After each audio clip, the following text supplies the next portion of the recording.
It's an amazing festival. It connects people from different parts of the country.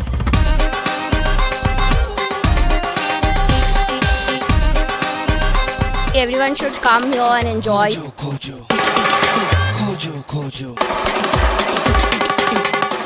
I think this is one of the opportunity for youngsters, for the children from the country who are in Delhi.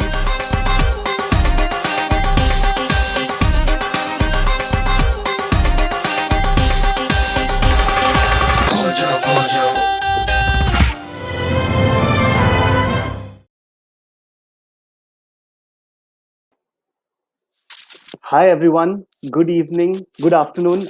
My name is Prateek and I am from Amar, Chitra, Katha. Yeah. Today I'm going to be telling you a story about the star blossom tree. Now, to give you a little bit about Amar, Chitra, Katha and who we are, Amar, Chitra, Katha basically has been India's favorite storyteller for the last 50 years, right? More than 50 years. We have come out with comics on history, on mythology, and we also run a magazine called Tinkle, right, which have all of your favorite characters like Supandi and Shikari Shambhu and Wingstar. Now, today I'm here to tell you a wonderful story from Amar Chitra Katha Jr. Right, the story is called Star Blossom Tree. Are you ready for this? Okay, so I'm going to share my screen.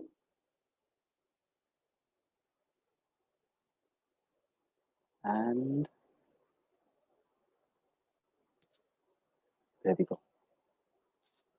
I hope all of y'all can see the story. So this is called the Star Blossom Tree. The Star Blossom Tree is a fantastic story about nature, right? About a king who loves a tree. So now let's start this story, right? I'm quite excited to tell you all this story. I hope you're excited to listen to it. The story begins all the way in Banaras. And this is long before Banaras was what it was today, right? बहुत देर पहले, बहुत सालों पहले, सदियों पहले. And Banaras mein there was a king called Brahmadatta. Now Brahmadatta had this beautiful palace, and around his palace there was a beautiful palace garden. So one morning, Brahmadatta and his queen went into the palace garden to take a walk. The queen looked at Brahmadatta and said, shall I pick some of these red flowers for the temple? Pointing to a bush nearby. Yes. Lovely flowers, lovely, absolutely. But the king wasn't looking at the flowers at all. All he was doing was admiring the star blossom tree.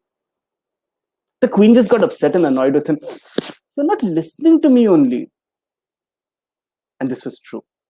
The star blossom tree was the best, the most beautiful tree in King Brahmadatta's palace. And he loved this tree. Whenever he saw this tree, he would not notice anything else. Not the bright hibiscus flowers, not the sweet smelling jasmine flowers, and not even the butterflies that were flying around. And as for the kusha grass that grew around the star blossom tree, or the little chameleons who were running about, the king didn't even see them, didn't even glance at them. He would look at the tree and say, just look at the way the branches of this tree rise. I'm sure one day the sun itself will get caught in these branches. And he would look at the tree in absolute wonder. He would look at the tree in absolute admiration. He would love this tree. So sire, this tree is truly the best, the pride of Banaras. Yes, sire, absolutely. This was an old gardener who had been taking care of this garden for many, many, many years. The king looked at the gardener and said, that is that. You are correct. Can you imagine A taller tree? Can you imagine a greener tree with prettier flowers, with longer branches? Can you imagine that? And I am sure that the roots of this tree will go all the way to the center of the earth. The gardener just smiled and nodded at the king. Soon, the day wore on. The day went from morning to late morning to afternoon. And the city of Banaras was dazzling. It was absolutely fantastic. Now, as you'll all know, in the city of Banaras is the river Ganga. And the Ganga, the waters of the Ganga sparkled. And the golden spires of the temples glittered. And the shop fronts gleamed. Everything was beautiful. Everything was amazing. And in the royal palace, King Brahmadatta was seated in the throne room. And he was very busy with the affairs of the kingdom. Very, very busy. There were roads that had to get built. There were wells that had to get dug. There were people who had to be listened to. Being king was not an easy task. It was quite hard. But while he was solving all of these problems, suddenly, something white and crumbly floated down and touched the king's nose. And soon he looked around and there were white crumbly bits everywhere. Everyone in the court looked in surprise. They were like, oh no, what's happening? What's happening? There were flakes everywhere. The roof, the plaster on the roof was starting to come down. And then appeared a huge crack right in the middle of the ceiling, and it spread right across. Krunk! It made a massive sound. The beam in the middle of the palace ceiling started to break. Crunk, crash, crump, crash. It started making a sound, and everyone in the palace started running around. There was commotion. People were running out of the throne room screaming, the roof is falling. King Brahmadatta got up. He said, stop panicking. Nonsense. This is just a crack. Call the royal builder at once. Call the royal architect. Let's see how we can fix this. And soon the royal builder came. And he had a look. And he looked very serious, and he told the king, Your Majesty, this wooden beam that is holding the ceiling has broken. And I'm sorry to say, but it needs to be replaced, your sire. Well, replace it then, the king said. My kingdom is full of forests. I'm sure you will find something, a tree, a bark, a trunk, which is big enough to solve this problem. Go find the biggest, strongest tree in the entire kingdom. And so messengers ran out into the kingdom. They went on swift horses to every corner of the kingdom. They went to the cities, they went to the villages, they went to the forests. And they saw many different kinds of trees. They saw pine trees, and they saw tamarind trees, and banyan trees, and peepal trees. They saw thousands of trees. But by next morning, it was clear that there was no tree in the entire kingdom that was strong enough or big enough to be replaced in the throne room of the palace. Or was there? The royal builder, he came up and he came to the king, and he hemmed and hawed, and he was like, King, my sire, my lord, there is only one tree in the entire kingdom that is big and strong enough to support the weight of the palace. And that, out with it. What is it? Which tree is it? Sire, that is the star blossom tree, sire. King Brahmadatta was aghast. He was surprised. He didn't know what to say. The star blossom tree. No. There must be another tree. I would rather break down the entire throne room than cut down the star blossom tree, he said to them. The entire court was silent. One could hear the slow creaking of the ceiling, and the rest of the wooden beams that held up the ceiling, they could hear it cracking slightly, softly. Crack, creak, crack. And then an old minister who was there from the time of his father, he spoke up. O king, I think that would be unwise. You see, the throne room was built by your great grandfather. And breaking that down would not be wise. This throne room is your legacy. This throne room is your heritage. And it stands for the honor of the kingdom. Yes. All the courtiers agreed with the old minister. The king had to admit that the old minister was right.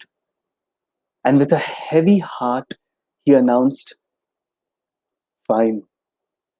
Let the axeman cut down the star blossom tree tomorrow morning at dawn, and let the repairs of the throne room start tomorrow morning. And then he went to his chamber and took the rest of the day off. And he just was really sad. He couldn't make any more decisions. The roads could not be built. He just couldn't get the fact that the star blossom tree was going to be cut out of his mind. This terrible news spread all across Banaras. Har kone tak. It went every corner, every shop, every temple. The shops shut down. The temple bells stopped ringing. Only the Ganga would continue flowing and making sounds. But that too, you could feel that the Ganga was sad. As night fell, the palace garden came alive. The spirits of all the plants made their way to the star blossom tree, the peepal tree, the banyan tree, the jasmine flowers. All of the spirits of the garden came to the star blossom tree. Nobody was looking at the kusha grass or the spirit of the kusha grass, which was crying bitterly at the base of this great tree. And they all sang, "Is it true? It cannot be," said the mighty peepal tree. "Alas, it is," wept the rose. "I heard it from the palace crows." Around the tall star blossom tree, plant spirits gathered gloomily. "What can we do?" the neem tree sighed. The flowers on the parijat tree cried. Everyone had lots to say, but before the break of day, there was still no proper plan to keep away the cruel axeman. The plant spirits hugged the star blossom tree and said goodbye, and one by one, they left him and went away. It was then that the spirit of the little kusha grass crept up. He was still sniffling a little bit. Oh, mighty star blossom tree, I think I have a plan to save you. Do you think we can discuss this? Of course. Let's hear your plan, said the star blossom tree. Okay, listen. What we're going to do is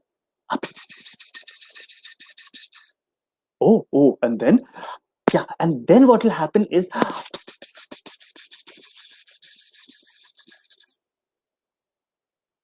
the star blossom tree listened carefully, and then he straightened himself up and he said softly to the kusha grass, "Your plan might just work, my little friend," he said softly, smiling at the kusha grass. The next morning, just before dawn, 2 men came to the palace garden. It was the axeman and his assistant. Their sharp axes wickedly glittered in the moonlight. The axeman went to touch the trunk of the star blossom tree to decide which would be the best place to start cutting. But just as he touched it, he pulled his hand back. Hey, hey, the tree has gone all soft over here. Maybe it's rotten on this side. His assistant quickly ran and he reached out to another part of the tree and he said, No, it's soft over here also. Looking very closely in the dark, he was trying to figure out what was wrong. And the color is all grey and blotchy. It looks like it's been rotten. The star blossom tree cannot be used, said the axeman. It has rotted overnight. Let's go tell the king immediately. King Brahmadatta was relieved and he could not stop smiling when he heard the news. Good. That's very good. The star blossom tree lives on. I will get the best tree doctor from the best tree doctor in the entire world to cure it, he thought. He looked at the royal builder and he said, let the royal axeman cut strong branches and maybe 3 trees and let them bind them together. Let us join them together to make the beam. The royal builder looked very worried and he exclaimed, but sire, that is a lot of work. Well, it's better than cutting the entire tree, isn't it? Yes, Your Majesty. He looked down and he said, yes, Your Majesty. We will do that immediately. That night, the king went to see the star blossom tree. He was so happy that it was still alive. But just as he was about to reach the tree, he heard some whispering and a little bit of rustling near the tree. The plant spirit had gathered once again, and they asked him, but how did you save yourself? How did you save yourself? The star blossom tree just laughed and he said, like this. Plop, plop, plop. Soft grey chameleons were dropping off its trunk. You see, I didn't actually rot away, said the star blossom tree. My friend, the kusha grass, asked the chameleons to come and help me. They covered my trunks and turned themselves grey and soft and splotchy. As you can see, I am as strong as ever. The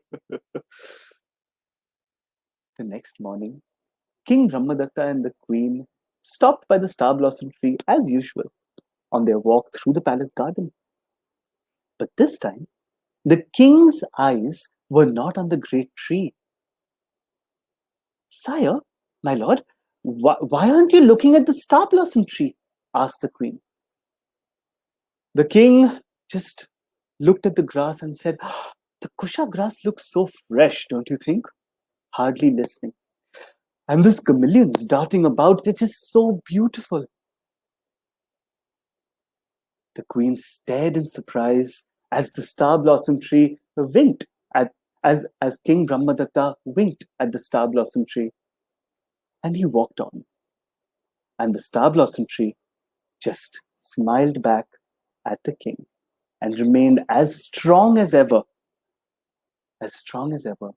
one day to catch the sun in its branches. I really hope that you'll enjoy the story, right? I love telling you all the story. I really hope that you'll enjoyed watching the story and listening to the story. To tell you a little bit about what we are doing here at Amar Chitra Katha these days, we basically have started our online workshop model. So that's ACK Learn. And you all can go to www.acklearn.com and check out all the various workshops that we have. We have from storytelling to story writing, to art, to creating your own comic strip, as well as creating your own books. So we have workshops across the board for children from the ages of 4 all the way to 14, and even some workshops which are a little bit for people above that. So adults, if y'all want to look at workshops, we have workshops for y'all as well. Right? So y'all can go on to www.acklearn.com and check out all the workshops that we have. And remember that when y'all are going online and you want to read Amar Chitra Katha stories like this one and many others, as well as Tinkle stories, y'all can find it on our app, right? So you can go to the App Store or the Google Play Store and download the Amar Chitra Katha as well as the Tinkle app. And there is endless amounts of content. All the content that we have had till now, all of that is on there, right? So y'all can go and check that out over there. If you like this story, if you like this thing, I would really like to thank Arth for giving us the opportunity to reach out to so many of y'all, right? And if you like the story, if you like some part of the story, you can mention it in the comments below. Yeah. And that's about it from me, Prateek from Amar Chitra Katha. Thank you so much. Thank you very much, everyone.